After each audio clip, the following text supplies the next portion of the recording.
Você já sentiu o coração acelerar, as mãos suarem e uma urgência quase incontrolável de clicar em um botão quando vê a tela do seu computador piscar em vermelho?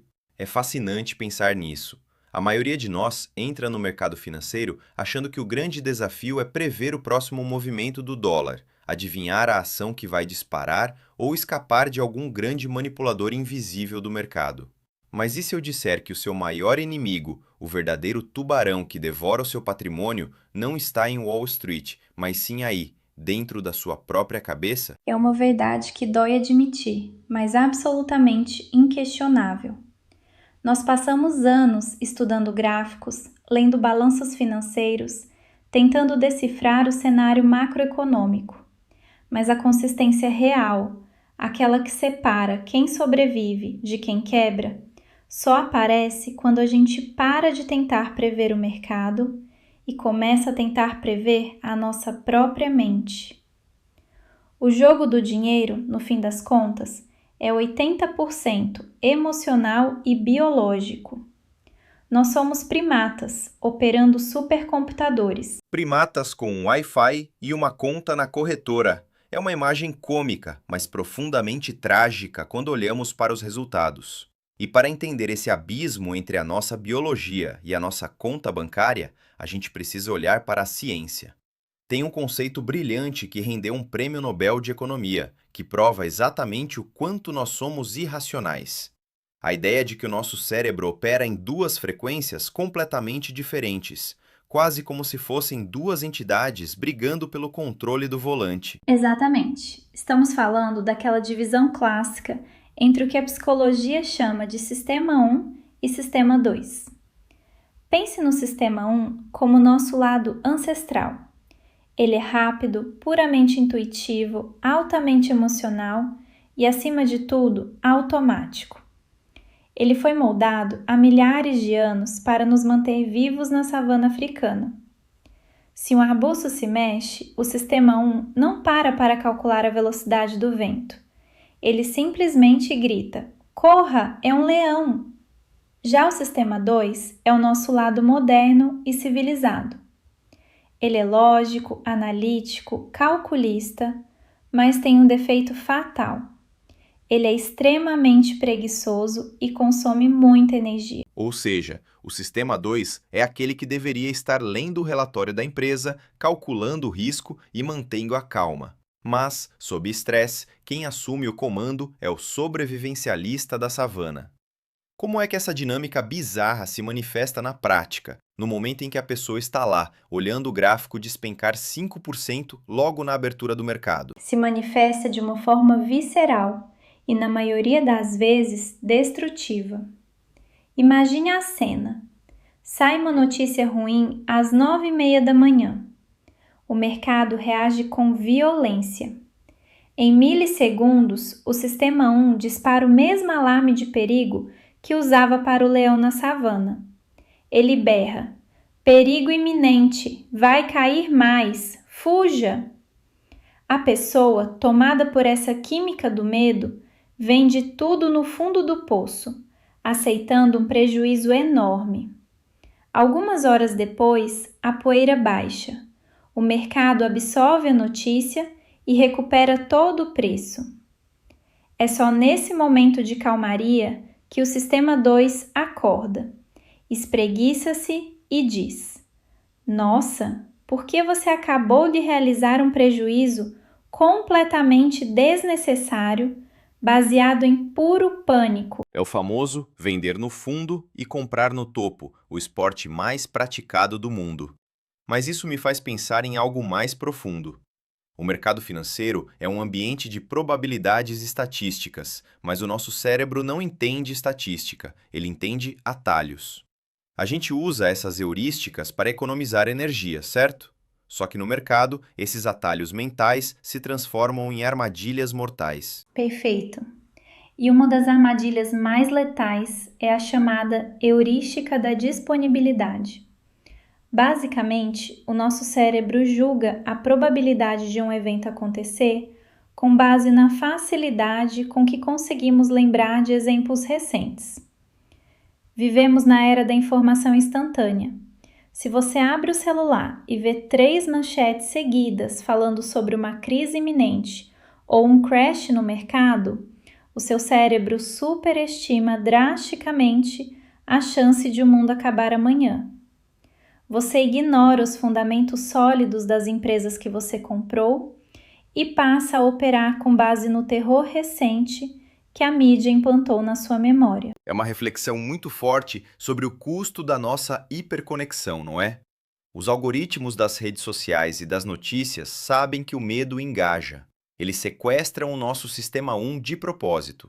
Lembro bem do que aconteceu em 2020, no auge daquela crise sanitária global. O mercado derreteu 30% em questão de dias. O pânico era palpável. Quem deixou o sistema 1 no controle vendeu tudo no pior momento possível. E quem teve a frieza de segurar viu o mercado subir 40% logo em seguida. A perda não aconteceu porque o mercado foi irracional, mas porque o instinto de sobrevivência foi ativado no contexto errado. É um erro de tradução biológica.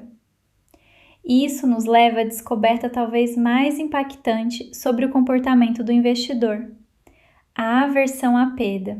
Estudos comportamentais mostram que a dor psicológica de perder R$ 100 é, no mínimo, 2 vezes mais intensa do que a alegria de ganhar os mesmos R$ 100.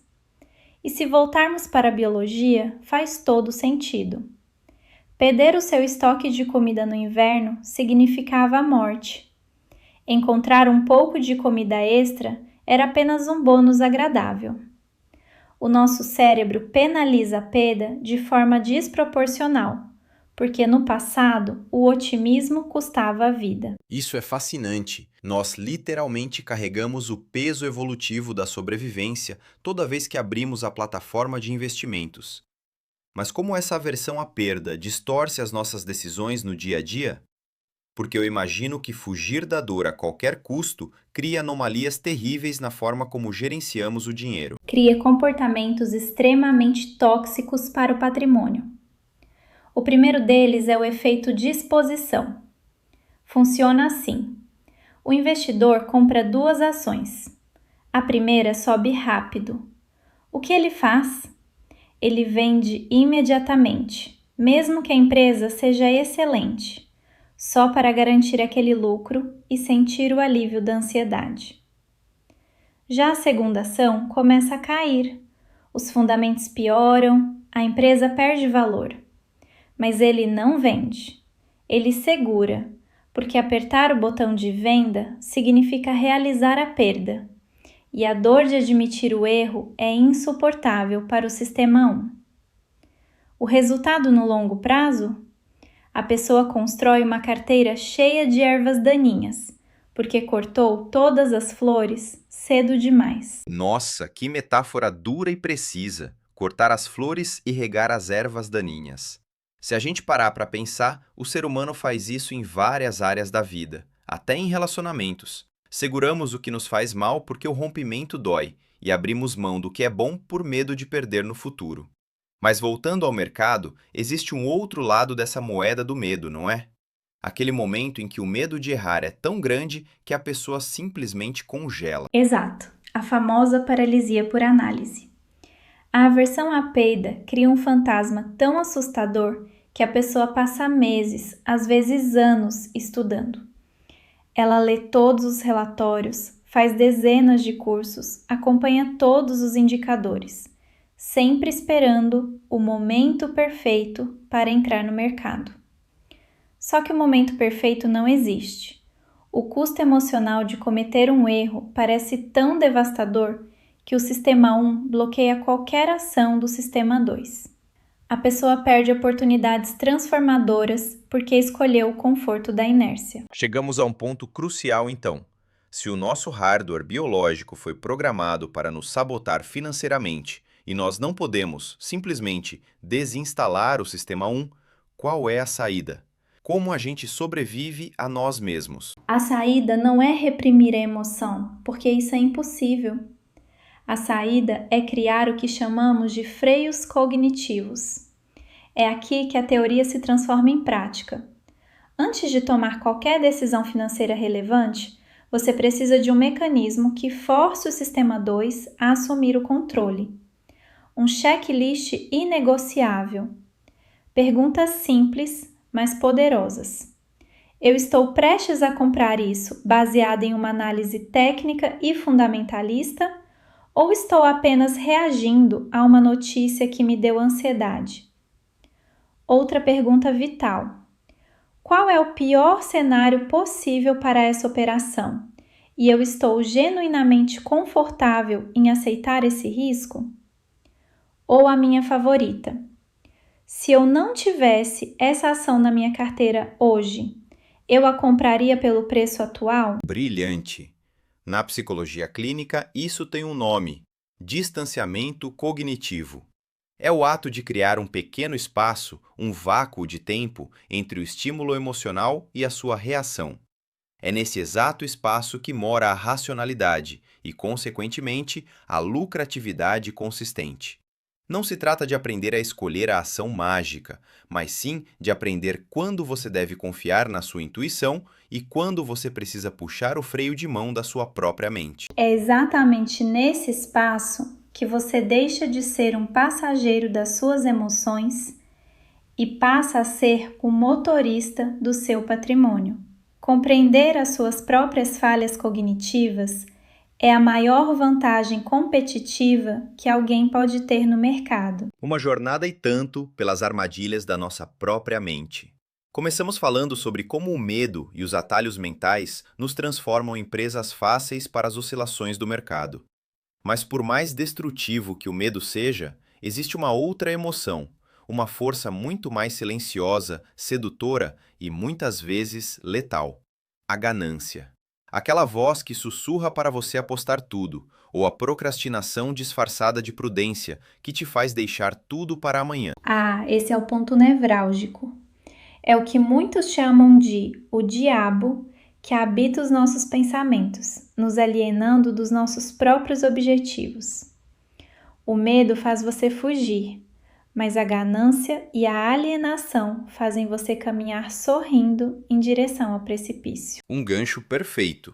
Se você que está nos ouvindo quer entender como a ganância e a procrastinação estão drenando a sua energia e os seus lucros de formas que você nem imagina, prepare-se. Na nossa próxima conversa, vamos mergulhar fundo na anatomia da ganância e em como quebrar esse ciclo de autossabotagem. Até lá, lembre-se: se você não pode prever para onde o mercado vai, certifique-se de prever, pelo menos, como você vai reagir a ele. Um grande abraço e até a próxima!